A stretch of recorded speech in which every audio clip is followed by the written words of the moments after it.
પટેલ. હવે જોઈએ અગત્યના સમાચાર. જૂનાગઢ મહાનગરપાલિકા દ્વારા વાઘેશ્રી તળાવ બ્યુટિફિકેશનની કામગીરીનો શુભારંભ કરાયો.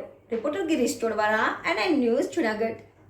દર્શક મિત્રો, તમારી આસપાસ બની રહેલી અવનવી ઘટનાઓ વિશે જાણવા માટે NN ન્યૂઝને લાઇક કરો, શેર કરો, સબસ્ક્રાઇબ કરો અને બેલ આઇકન પ્રેસ કરો, જેથી આપને નોટિફિકેશન્સ મળતી રહે.